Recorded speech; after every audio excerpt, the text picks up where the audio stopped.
मला अतिशय आनंद होत आहे एक महिला म्हणून, सावित्रीची लेक म्हणून.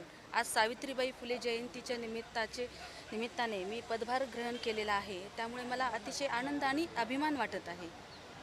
ज्या सावित्रीबाईंनी मुलींच्या शिक्षणासाठी अतोनात कष्ट सहन केले, अहोरात्र त्या लढल्या, त्यांच्या सर्व कष्टाचे फळ आज मला भेटत आहे. परळीचा विकास आपण कोणत्या पद्धतीने करणार?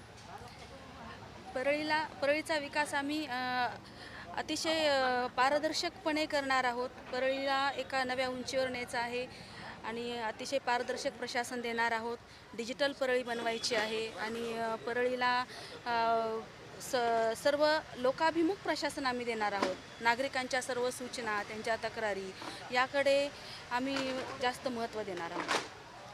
आपण 5 वर्षामध्ये जनतेच्या पूर्ण अपेक्षा कराल? हो, निश्चितच. जनतेच्या पूर्ण अपेक्षा पूर्णपणे देण्यासाठी आम्ही कायम प्रयत्नशील राहूत.